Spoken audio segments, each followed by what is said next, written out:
How's your Well, food? it's good. Good. It's always good at Cool Beans. Cool beans. Here at our favorite location that we thoroughly enjoy. And we come here often because allows for us to have a little bit of a getaway. Uh, we love the whole staycation type of feel, but it also allows for us to be able to regroup, and it's our it's This our the office, it's our intimate time. It's office slash it's whatever, the African Starbucks. right for us.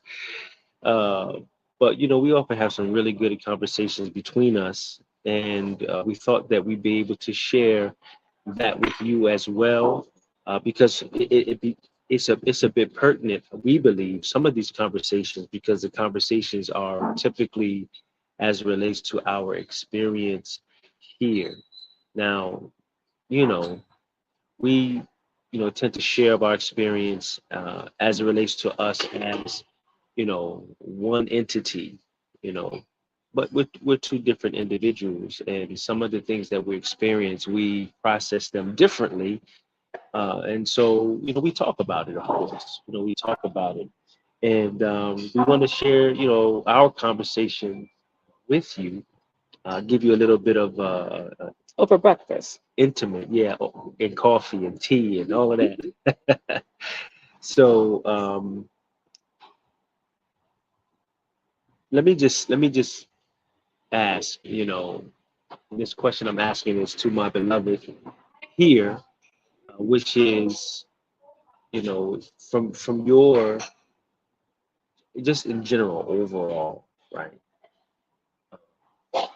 What is what has been your, takeaway, I guess, coming to the continent, specifically the two countries that you've been to, and what's different from when you first got here to how it is for you right now? Well, you mean the two countries that we lived at? Yeah, well, we won't even live in two countries, but Yeah. just, I mean, what's your Well, takeaway? the whys change. Mm. So I think, when you're planning to move to any country outside of where you're from, initially you have a reason why you want to leave, why you need to go. There's a sense of urgency, or is it just a long planning, but you have a why. So the reason why we left the US to move to Rwanda is totally different than the why we left Rwanda to move to Kenya. Mm. So the why in the beginning was a sense of urgency. Thank you. It felt like we were trying to save our life, actually, the way everything that was going on in the US at that time.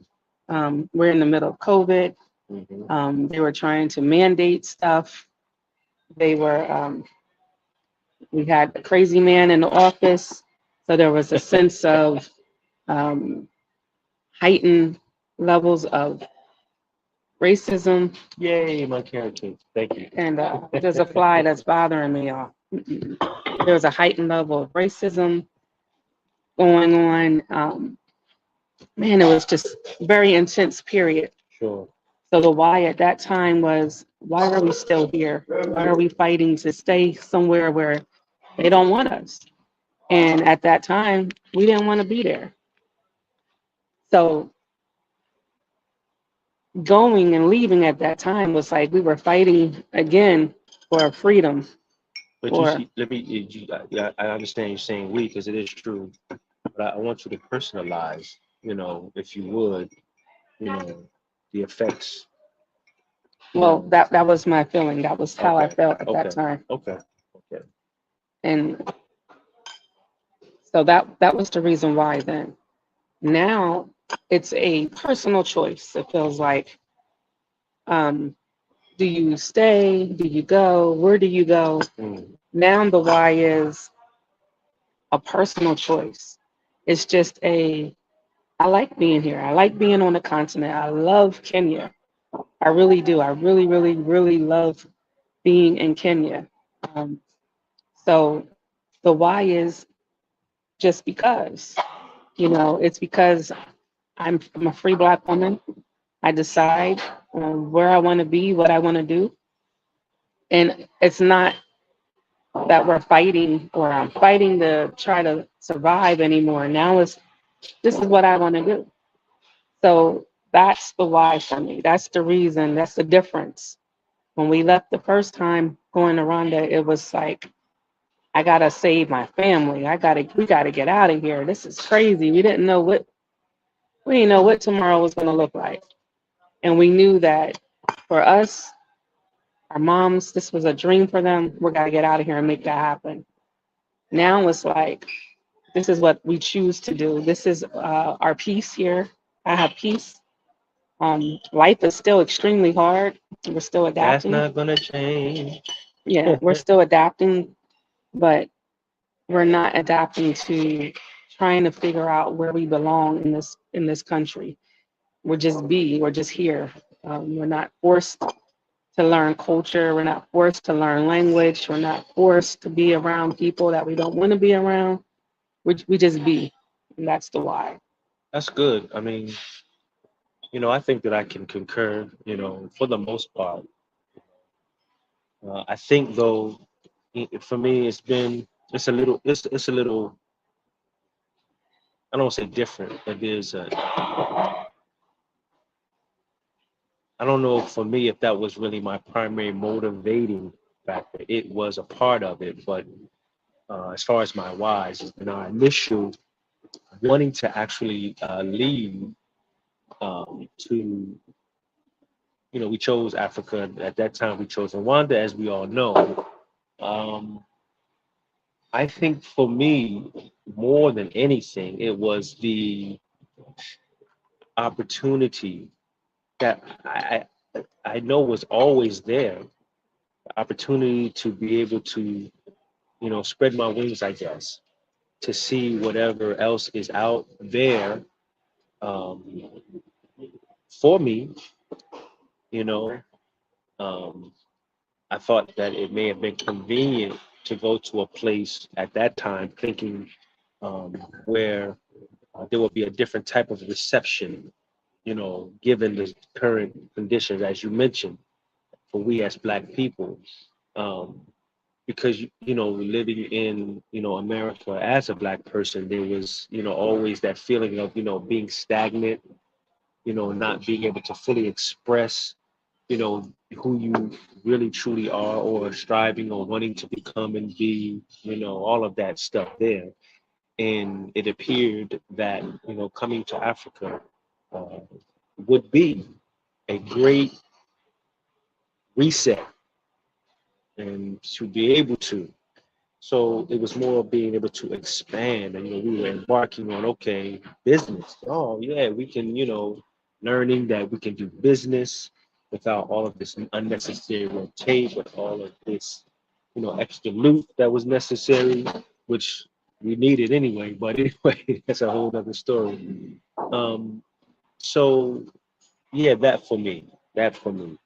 Um, and I don't know if that particular, why for me changed even when we left Rwanda to come to Kenya. I felt as though living in Rwanda, we maxed out. I guess I'll put it that way, in terms of um, as we were, growing and developing and acquiring these new discoveries about ourselves, and just life in general. Um, I believe, and I don't want to make it sound negative, but I think we sort of outgrew Rwanda, especially because unfortunately the business didn't, take off the way that it did, which I do believe that that was within a divine order of things. Nonetheless, we had come to Kenya and we were able to visit and see, and it just, blended well with our spirit. And it's not to say that this is our forever place, because it may not be, as we continue to grow and to expand and to explore. You understand? So all in all, to me, you know, it's about self discovery and new discovery uh, in my reasoning and in my whys as to being here in Africa. So that was my, my point. And I don't know that answering the question more specifically directly, I don't know if my takeaway is, I don't know if my takeaway meets what my expectations were, right? Mm. So for me, there is a constant um, internal, right? I don't want to say battle, but internal, uh, lack of a better word, battle. Okay, I'll put it like that. All spiritual for me, mental. Uh, and so that's where I am right now. And then maybe some specifics, we'll get into as we continue briefly with this brief conversation.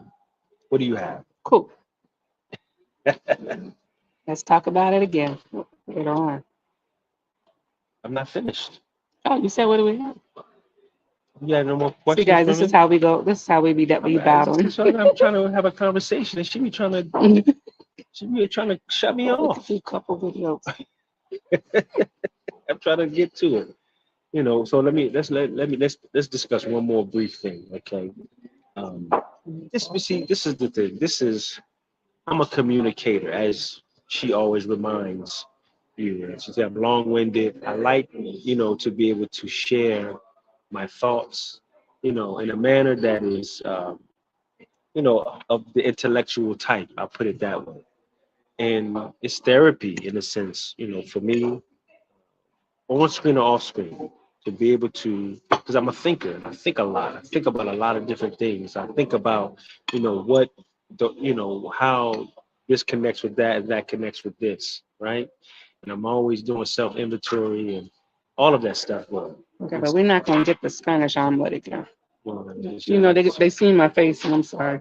Spanish omelet not working, but I got the masala tea Mm-mm. and I got this thing, but I may have to need them to warm it up. Oh, It might be, boy. anyway.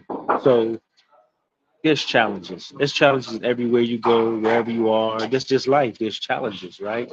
But there's some challenges here. Uh, being in Africa on the continent that kind of rubbing me a little differently. I'll put it like that. Kind of rubbing me in a certain way.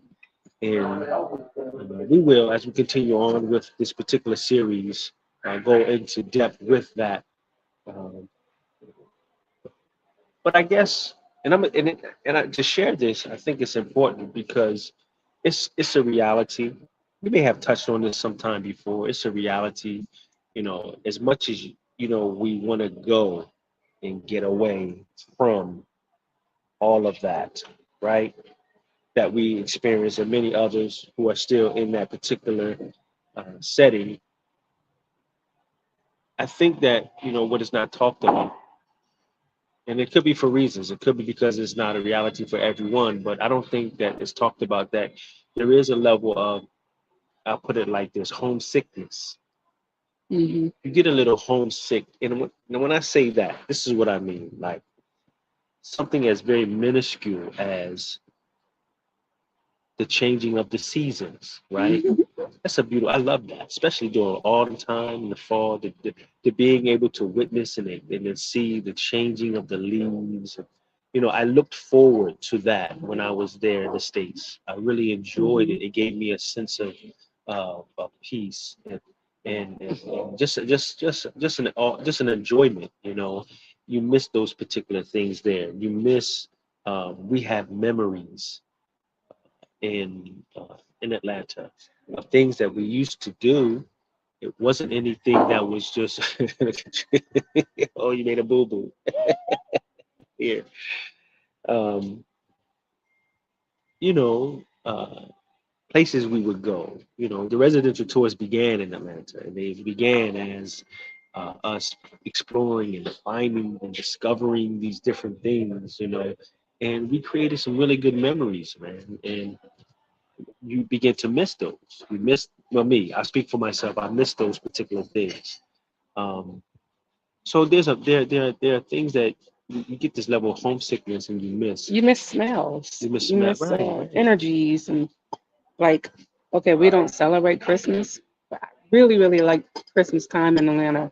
How they do the decorations, the lights, you go into any kind of store. It's a certain energy, um, or the possibility of snow. I love that. But yeah, you do miss that. And then of course you're seeing it out on social media. Everybody's posting what's going on. You miss that.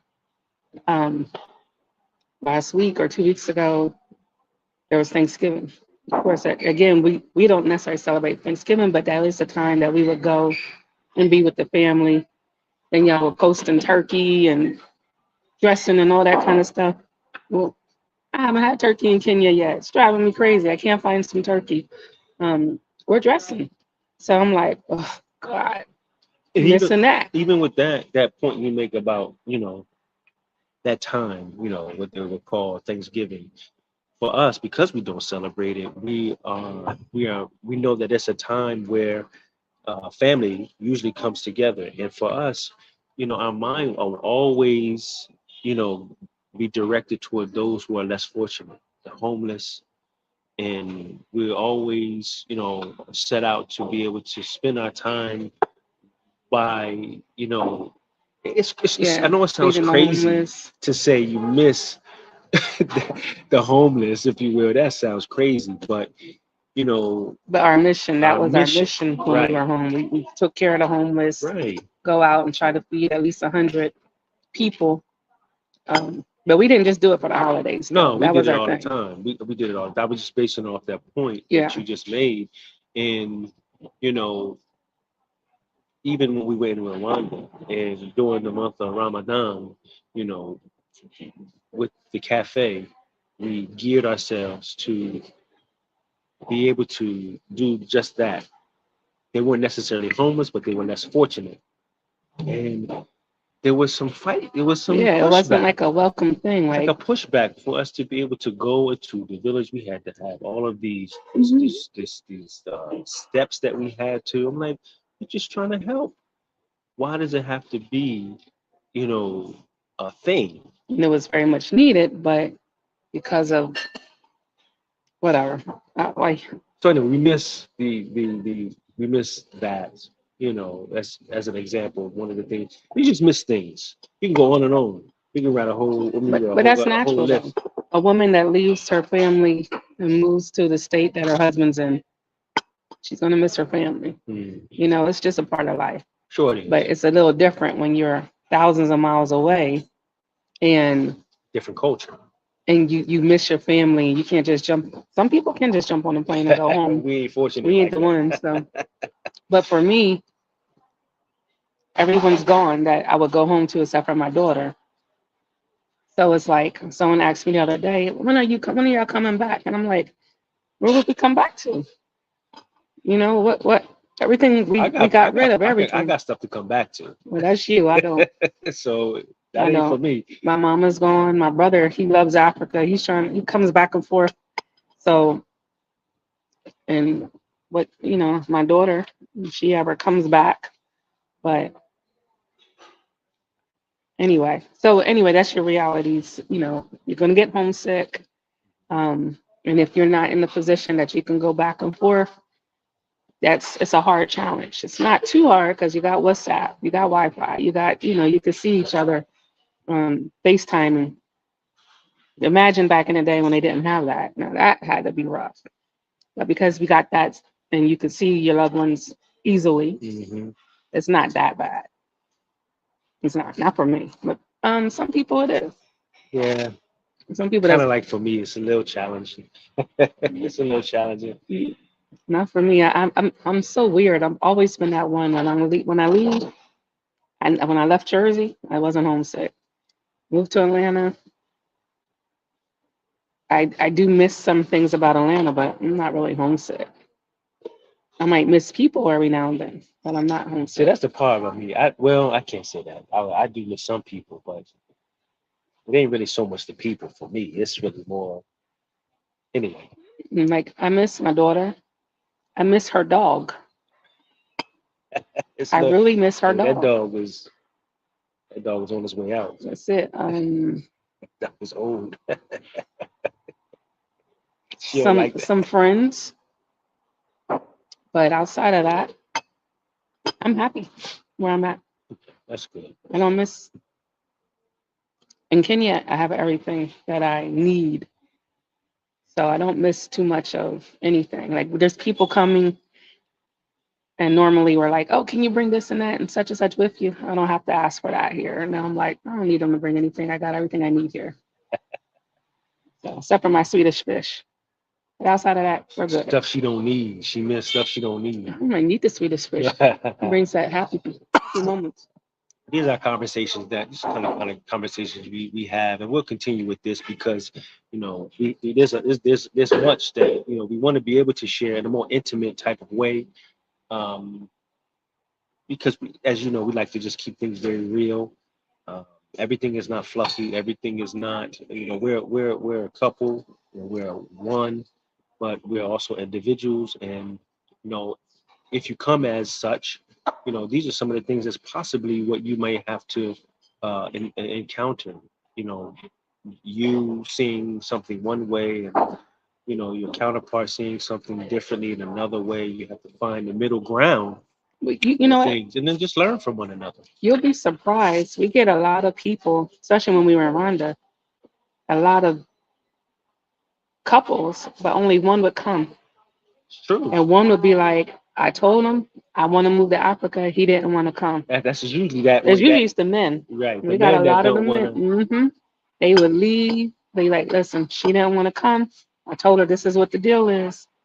And so the desire to even come to Africa and live might not be a whole couples thing. And we've seen a lot of couple different relationships end It's true. because of Yeah. that desire. Yeah. That's the unique part. So So it's real, and this is what we hmm like to do. We try to make it practical, hmm in your experience, and this is what we like to do. This is the first installment. We'll continue with this particular series here. If or when you watch and you have some questions in this more personal, we're telling you ask us questions that might be more personal that we may have had an experience with. I know we get all the questions about, how do you do this if you want to leave and move and live there? How do you prepare? That's beautiful. We deal and address those things there, but more personal questions on how you are able to function in a totally different environment, totally different, culture, how it has been. And we'd love to be able to answer those particular questions, um, but we will be sharing those particular things with you either way. So yeah, this is our spot, Cool Beans. If or when you come to Mombasa, you definitely have to come to Cool Beans. It's a very conducive place. They know us, very relaxed, environment, very friendly, and you will love it when you come or if you come to experience this particular setting. The food is delicious. Today was a little off today. My wife, she tried something new, a hmm little off today, but normally and usually and most times it's extremely delicious and very affordable. So we're grateful for Cool Beans for allowing us to be able to sit here and share ourselves with you. So until next time. This is us having our intimate conversations, bringing you into our personal world, and hopefully something you can get from it. And we'll see you on the next go round, God willing. Peace and blessings.